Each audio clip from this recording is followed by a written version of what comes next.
We'll show you how to operate our snow cone machine.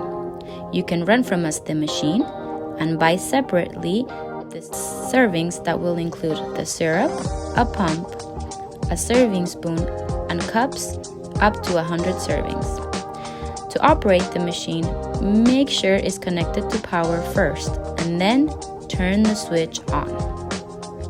On the top, there is this part where you can insert the ice. Make sure not to insert your hand since there are blades in there and it could be dangerous.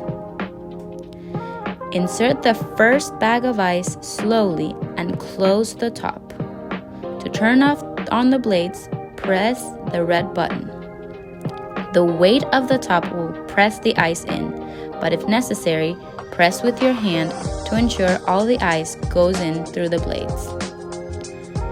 Once the first set of ice is inside, make sure to turn the red button off before opening the top and repeat the process. All the ice will fall down in the machine.